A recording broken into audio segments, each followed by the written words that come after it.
أعوذ بالله من الشيطان الرجيم. بسم الله الرحمن الرحيم.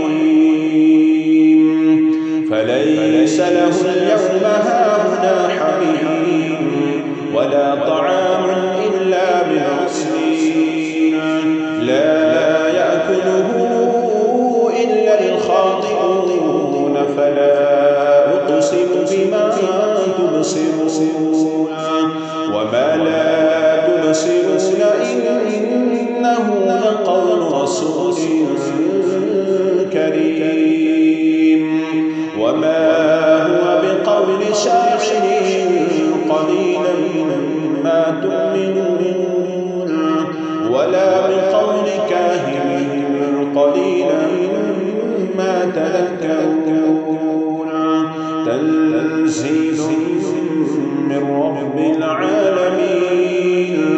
ولو تقول علينا بعض الأقاويل لأخذنا منه باليمين ثم لقطعنا منه الوتين. فما منكم من أحد عنه حاجزين. وإنه لتذكرة للمتقين وإنا لنعلم أن منكم مكذبين.